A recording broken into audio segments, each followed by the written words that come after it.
Welcome to FCC Supporter Square, the show for fans, by fans, and about fans. Here are your hosts, Matt Warman, Boston Brazel, and Mark Suffin. I like your shirt. Hey everybody, it's FC Cincinnati Supporter Square. I'm losing my mind because it's a very important week. And I'm not talking about Burger Week, which is also a very important week for a lot of us. If you've seen me in person or Mark in person, you know that we are Burger Week people. And we have often gone with our spouses to Burger Week and enjoyed it sometimes more than once a week. We are that kind of people. But that's a different kind of importance. This is a whole different level of importance here on FCC Supporter Square. See, I remember where I'm at. um, that team up north is coming. It is real. If you are watching this, then you can see behind Mark's shoulder that in hell is in fact real, and it is coming to Tico Stadium on Saturday. Oh my goodness. So how are you doing, Mark? Doing very well, sir. It's been a interesting, let's just say, recovery for the lads. Winners of four straight, and to the top of the table we've gone. So I'm proud of these guys. I am very proud of these guys. They have responded to what seemed to be a sort of sluggish into the first half, and I just couldn't be happier for them right now. Still, there's some questions, but.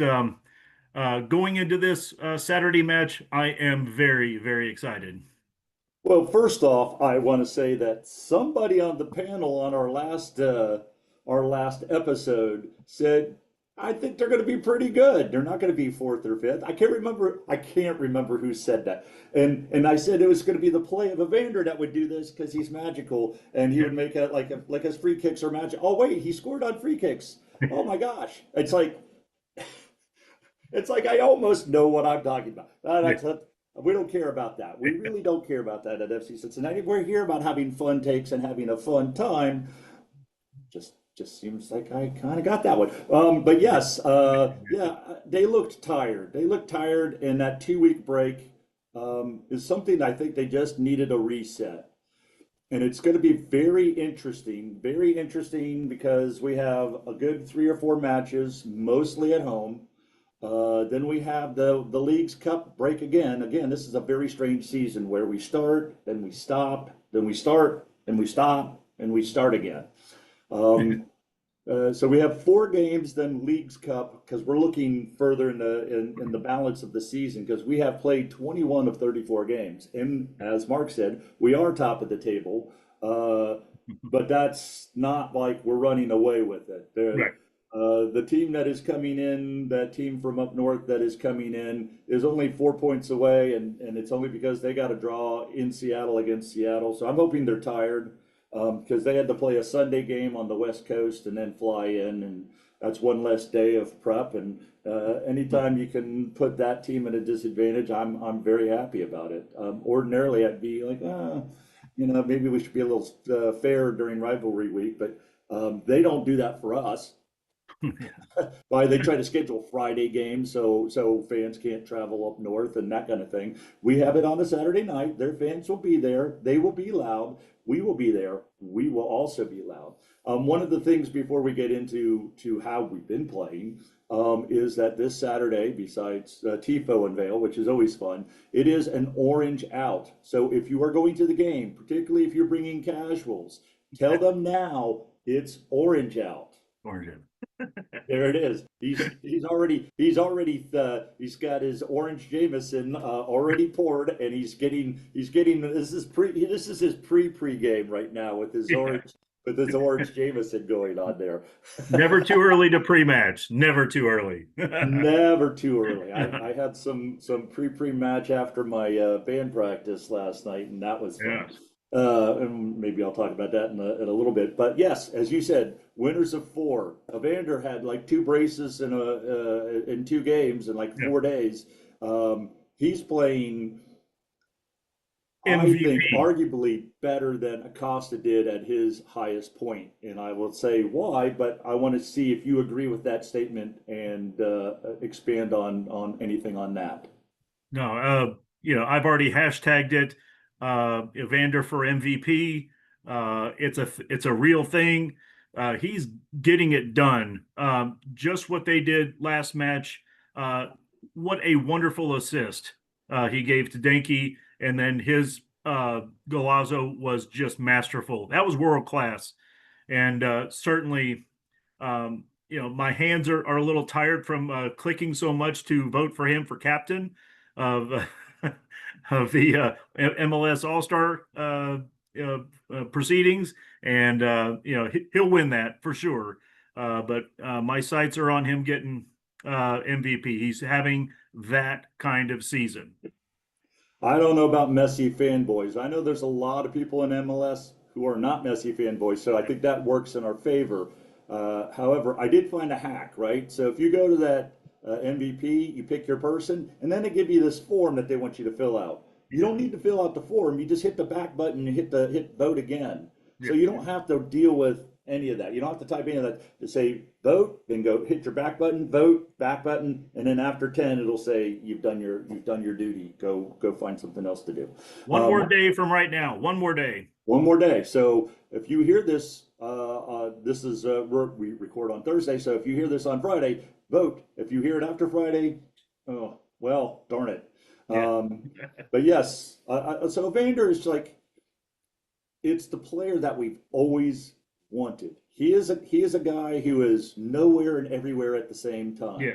He's not an Acosta type where he has to pick up the ball way back and then drive it forward.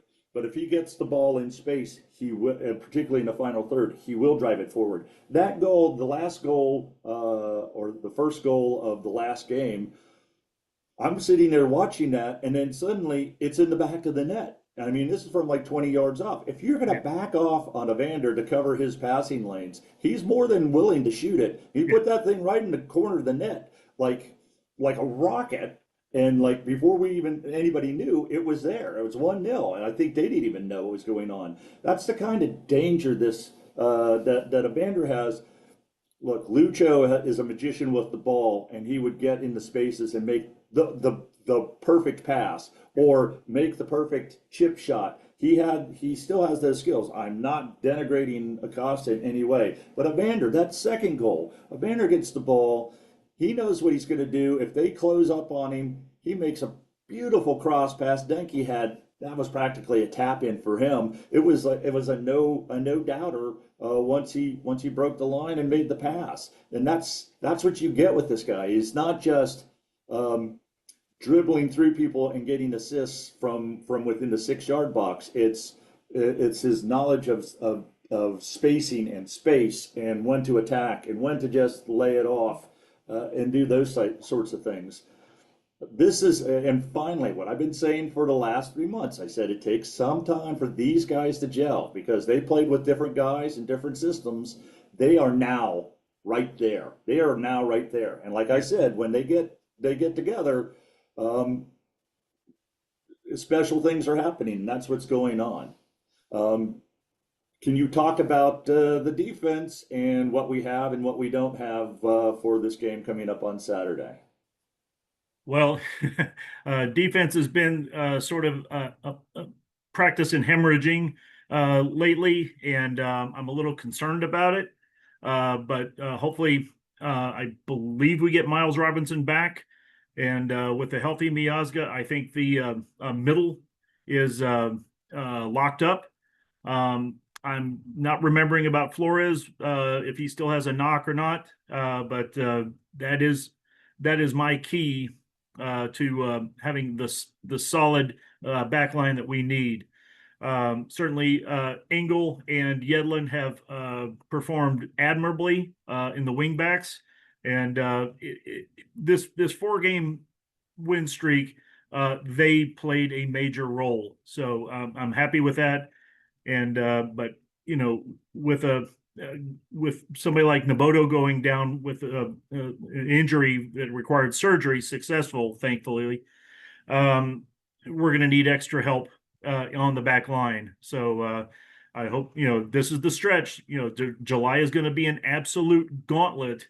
You get Columbus, you get Real Salt Lake, Uh, and wedged in there are not one but two Miami matches within 10 days. So we're going to be Miami, uh, Real Salt Lake, and then another Miami 10 days later. That's crazy. So we're gonna really know who we are come August. I think this is a proving time. The last 9 game sprint, it's like 7 of the last 9 games are at home. I mean, Yeah. so we got Philadelphia, which will be a huge game, but that's not we have to focus on.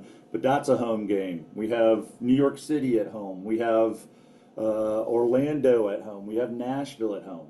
But these Yeah. next 4 games are definitely going to be important, particularly this game on Saturday. Besides of being a rival, as we know, if you want to be in this rivalry, you have to be a top 2 team Yep. because the team up north, even missing the DP, is still very very strong.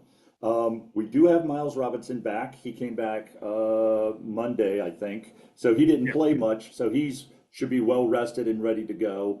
Miazga's there. Hadabi actually came in because somebody was cramping. Yeah. So I think he will be available as a starter. I want to put a shout out. As good as Evander was on Saturday, Alvis Powell, when Yeah. he came here, he was a wing back and he was playing wing back in a back four and he was getting too far up the pitch, and people were like, "Who is this guy? Why is he Yeah. here?" But then when he played in the proper system with wingbacks, he looked great in Philadelphia. Now we got him back.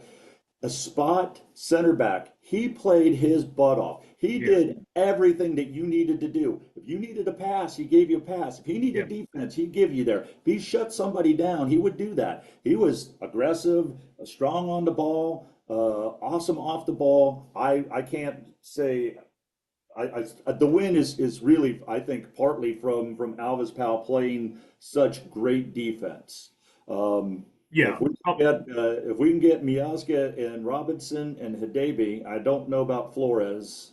Quite frankly, I don't know where Haglin is. I mean, I know he had a cracked rib, but that was a couple of months ago. And yes, ribs need a little time to heal, but yeah. I would figure he'd be close, but I haven't heard anything from them. No, he's not ready yet.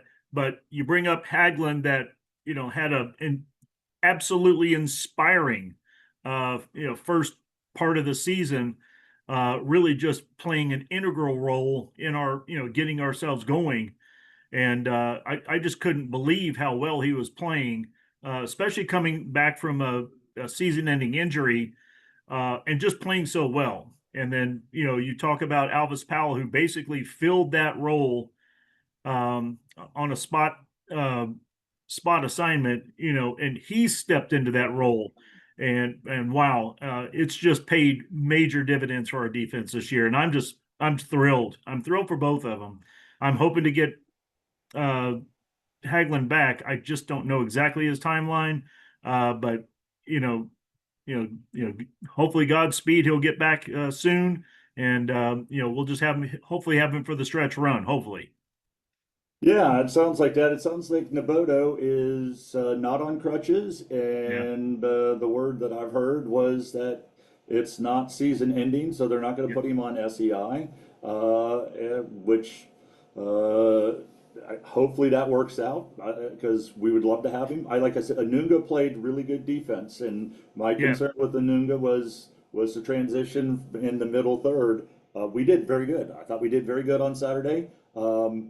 Having all of these rotations and having all of these adversities and having all of these other team members coming in, this is a true team. This is not years past where we had 11 or 12, and if one of the 11 or 12, like Acosta or Barriel went down, then our offense is dead, or if Kubo went down or Hagland, then our defense is dead. We have a lot of people here. I can see come playoff time, if we have a 1 goal lead with 10 minutes to go, that we take Orishano out and put in Haglin, if he's on the bench, or Flores, or Alvis Powell, and yeah, have like a back five. We take out both the wing backs. If you have 10 minutes and it's a playoff game and we've got a 1 goal lead, we could play a back five with 5 center backs because we don't need another goal. I'm saying with 10 minutes to go. I'm not saying we Yeah. score in the first 10 minutes and then we do this. But if you're like, we need to see this out and let's put in a stout defense and have, Kai Kamara and Santos in to run. So you just kick the ball deep and have those guys run under it, Yeah. run it to the flag or take a shot if you have to. But I could see because we now have so many center backs. If everybody is healthy, and that's a big if everybody is healthy, we've got six center backs that we can use at any time. And what's really is great with this, once everybody is healthy, is that when we play a Montreal, we play an LA Galaxy, we can rest Miazga, or we could rest Robinson, or if whoever has a knock can take a night off, and you're not worried about it. Put them on the 18 in case something goes amiss, but they get as much time off as needed for a playoff run. So that is huge. Yeah. Looking at the form for that team up north, they had 2 wins until they went to Seattle and had a draw. So they're still pretty hot. Yep. Not as hot as us, but still pretty hot. How do you see this game playing out, particularly since you saw them a couple of months ago up in that town? I can't say that name. Yeah. The matchup in that town uh, seemed to concern me as it sort of started. Sort of the sort of teetering that we were doing at the end of the first half of the season. I just thought we scored and then something changed, and it just was a, a match that just saw Columbus throw everything at us, and happened to get a, a silly goal on a handball, but they never scored from play, which really said, our defense, just shined that game, but we we couldn't keep that going after that because I think, unfortunately, that mindset got to them that it just made it difficult to play those last few matches, and we were drawing and losing to 12th place, 11th place, 14th place, and that was tough to see. I just believe what we're going to see here is not so much reserved play, but I would like to see the attack that has won these matches. I mean, not a full-on onslaught, but that's what you're going to get from Columbus. You're going to get that full-on onslaught for 90 minutes because especially if they're down, they're going to fight until they're not down. That's been their mantra, their tifo, as weak as it was up there, that says, we're great, we've been great for 7 years. Okay, hell is real to you too, man. I don't know.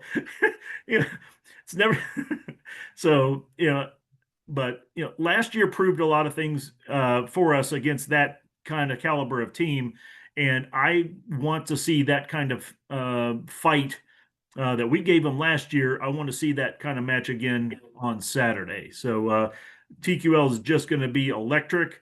Get ready now because there's going to be an awesome tifo. There's going to be an awesome environment. Place is going to be jam freaking packed. So I'm excited for it. I really am. The weatherman in me has looked, and it's there could be some rain. Yeah. You never know about that. It's only 60%. Actually, I think it moved down to 30%. So it's from likely to, if it happens, it could be a thunderstorm. So there might be some weight, but it's also going to be kind of hot. So make sure that you get to your watering hole early and often, but not too often, but often enough that you can get in the march. I can tell from the channel from the brigade is that even regulars are looking for extra ones. Everybody, this is the game that everybody wants to be. So Yep. if you have a ticket, bring it hard because it's going to be needed. One of the things that I think is going to be very good and which is very telling is say what you will about Greg Berhalter, particularly the U.S. men's team. I was not a fan. Yeah. But that, because I'm in First Financial and not the Bailey, Yeah. I could see more. Their passing we played great defense. We played containment defense, but that team, Chicago, could pass the ball like nobody's business. They're passing. They passed out of traps. They passed it forward. They were moving with pace. But then in the last offensive third is where we shined. And I think there's similar passing between Chicago and that team up north. So I think it was a great primer for what they had to deal with. And now we're going to have even stronger back line to take care of this. And I think that's going to be a very interesting and telling thing. Um, I think the 2 months from the last time we played, I can tell you this. I saw Benke was a brief thing after they won. They said, "Hey fans, great win. We've got a big game next week." So I don't think, you know, players from Europe have rivalries, but I don't know if they understand, how big this is, Yeah. particularly to the fans, or how big even the players who have played in it a few times actually take it. So I think this was a lot of like Evander's first, right? That he knows a little bit by playing in Portland against Seattle how that kind of works. But this is a very hotly contested rivalry because not only are we close, and we've been David to their Goliath for a long time, but Yep. now we're toe to toe. We're Yep. number one. We got the target on our back. We got to realize Yep. that we are the giant. Yeah. We are the giant here. We are in shield Mhm. position for a reason, and Yep. we've got the target on our back, and they want what we have. And I think 2 months ago they weren't they weren't using that mentality because they weren't used to it. Now they've seen it. Certainly, they're going to feel it when we bring it for 90 minutes plus the entire stadium, not just the Bailey. This is one Yeah. of those games. If you've not been to a Hell is Real game, it's in some ways even stronger than a playoff game. But it is very much a playoff atmosphere, right? If Yep. we lose this game, and we're not, at least I'm not predicting that. But if we lose this game, we still aren't going to lose. We're not going to fall behind Columbus. They're 4 points behind us. Right. That but it's like a win or go home because you don't want to lose these games. With a tie up north, a win here gives us the unofficial. We don't really have a cup or anything like that, but bragging rights again would stay with us. I think it's important. How do you think they're going to play, given how you've seen them and how they were 2 months ago? Do you feel like they're going to be more on the ball? Are you feeling more happy about that?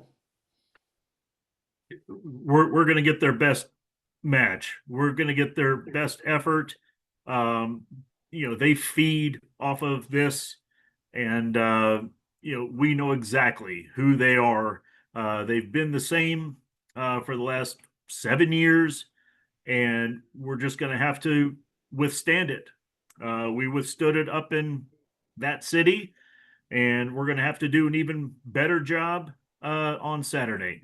The thing is, they're going to be 25,513. They're going to have to stuff a few more somewhere, but that's fine. We need all voices loud on Saturday. We know what they're going to bring. They're going to bring pressure from 10 different spots on the field, and that's going to go for 90 minutes plus. So we just have to counter that with strong play. It's going to be physical. It's going to be up and down. It's it's going to be everything you're going to think of in a rivalry situation. You know it's not going to shock you by any stretch. It's just going to be another chapter of a, oh yeah, I remember that, 2025 Hell is Real. Boy, that this and that and this and that, and it's all going to be the same type of stories. The hard play, the execution, the defense, all of that stuff is going to be talked about. So I can't.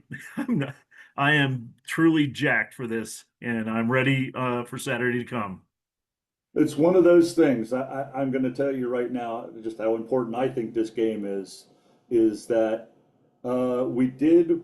I think we won at home in 2023, but then we ran out of gas, and when we played them, Yeah. I think this team is different. I think it's built different. I think we have a lot of players that we can throw at them for a lot of different situations. We have a new signing which we'll try to talk to if we can get it pushed into our conversation. But you win at home. You're telling this year's team up north, you can't come here and win.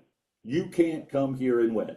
We're not going to let you because it's if we hold our form and they hold their form, they're going to be 1-2, 1-3. If they are 1-4, then it's the second round, and it's a one game in the second round. We're not going to play them in the first round, but provided we can get through our first round match, whatever that is, it's likely we're playing them in the second round. But if it's for the MLS Cup, you want to make sure that you go. Remember 2 months ago you came here and you lost 2-1 or 3-1.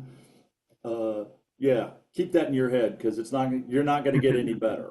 Yeah. I think that's this team would feed off of that. I think this crowd would feed off of that because Right. we're always a bunch of nervous Nellies because we're always disappointed because we Cincinnati sports teams tend to do that. Although I remember, fortunately or unfortunately, I remember the baseball '70s where we won practically. We were in the World Series practically every year, and we won 3 or 4 of them. So the Cincinnati can win and win back to back. So hopefully this is our time. I see the beginning of that. One of the things is that we've got a new signing. It is officially official. It is what's this? Echenike. I'm trying to. It's not a Echenike. Vander. Yeah.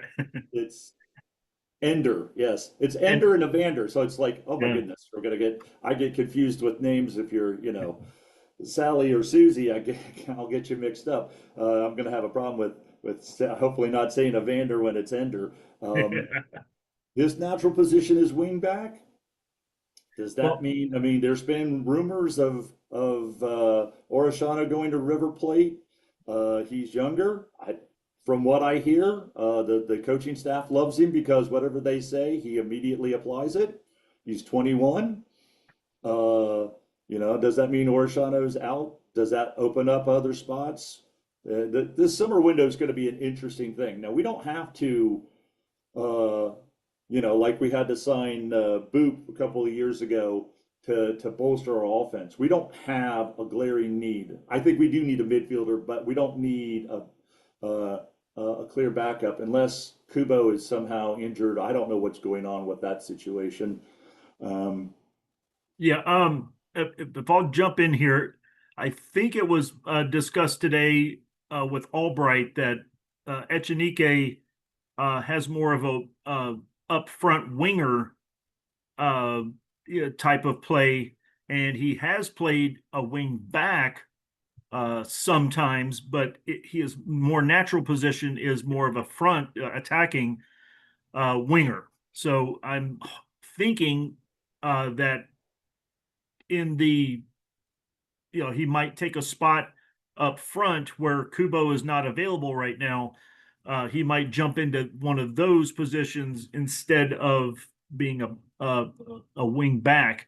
We'll just have to see what you know, Noonan plans to because it'll be up to Noonan to fit him into our system and see what he can deliver for us. And Noonan's the kind of guy he's going to make the right decision to set Echeneke up for success. So I don't think he's going to sentence him to the back line to try to defend when his more natural position is probably more up front. So we'll just see what we end up with and what that means for any kind of movement as far as the team. I know believe me, talking about Yedlin, uh, Orishano. I don't know exactly how it's all going to think. I think Orishano is strong case to stay here. I know he's on a loan, but we definitely need to solidify not only today and this keep in first place for starters because we're not going to get him till the end of the month. So he's going to have to wait until all of the gauntlet has gone through before he can take the field for us. So that's another thing we're going to have to see. But hopefully enough training will be allowed, and we can see where he can fit in the best for us. It's going to be a very fascinating couple of years, but I mean, think about all of our frontline people. Besides Denke, we have Santos, we have Kamara, we Yep. have Trillia, who doesn't see much because he just got signed from MLS2 last year, Golden Boot winner or Player of the Year, whatever. Now we have Enchenike, and we have Corey Baird, who could possibly be up there as well. We have so many strikers as backup strikers. It's kind of a log jam. And I guess Dado can be up there too, but often he comes in for a Vander. So it's going to be a fascinating time. So before we get into other gauntlet games, we're running down in our time clock because we've been talking about the one game. Yeah. The thing that everybody wants to know is, Mark, what is your prediction for Saturday? They've been listening for 25, 30 minutes, however Yes. long it's been, just for this moment. Let's get them out of suspense. All right, buddy. We're going to go 2-1 for the orange and blue. I just think we have the ability to attack and finish in the final third. We have the boys that can do it, and I don't know exactly where the goals will come from, but Denke has proven it. Evander has proven it. Either they will score or they will facilitate the score to somebody that they get the ball to. So 2 goals. I assume they're going to get that team's going to get one in some way, but I believe a 2 spot is good for us for the way we attack, and I just believe we're going to take care of business in TQL on Saturday. I agree wholeheartedly with everything you said. My score line would be 2-1. We are, I think they have a lot of strengths. Don't get me wrong, but I think we're the better team. And I think playing at home makes a difference. And Yep. when I say team, like I said earlier, this is a true team. Evander doesn't care if he scores a brace. If Denke scores a brace, because I know Denke wants to score. He wants to score. And our 2 signings, this is the best time. I mean, how many times have we signed people up front? The Brenner, the Boop, yeah, he's good, then he's not good, he's good, he's not good. No, all season, both of these players have been awesome, and they're playing well together. And now we put Orishano in the mix. You can't double everybody. You Yeah. can't. I see us scoring 2. I don't know if it's 1 in the first half, 1 in the second half, 2 in the second half. I don't care, but I believe it's going to be a 2-1 score line. Very good. Very So good. it's exciting time. So everybody get ready for your orange out. Before we go, I have a shameless plug. I don't often do this, but I am a musician. I have my own band called the Stone Bunnies. We are this is our 20th anniversary, and at the beginning of next month, August 2nd, there are no games. August 3rd is the Leagues Cup game for those who are interested, but there's no games on that Saturday. We will be in Glendale at the Glendale House Brewery. You can look it up. I have a Facebook event out there for those who are on Facebook. We're playing all originals, songs that I've written, songs that we do, and we had a really good practice. So if you're interested in coming, the brewery has very tasty pizzas. Mark knows they make there with an Italian brick oven. It's gonna be great. So if you feel like listening to some rock music and seeing me play guitar, then come on down and check us out. We're going to be doing several shows, probably 1 in August and probably 3 or 4 in September and maybe 1 or 2 in October. So, but it is our first time back in a couple of years publicly. We've done some private shows. So, stupid shameless plug. So that's what I have. Any final words before we head out? Well, couple of things. First off, August 9th, the FCC 3 will take place. The course has not been put out as of yet, but the date is August the 9th.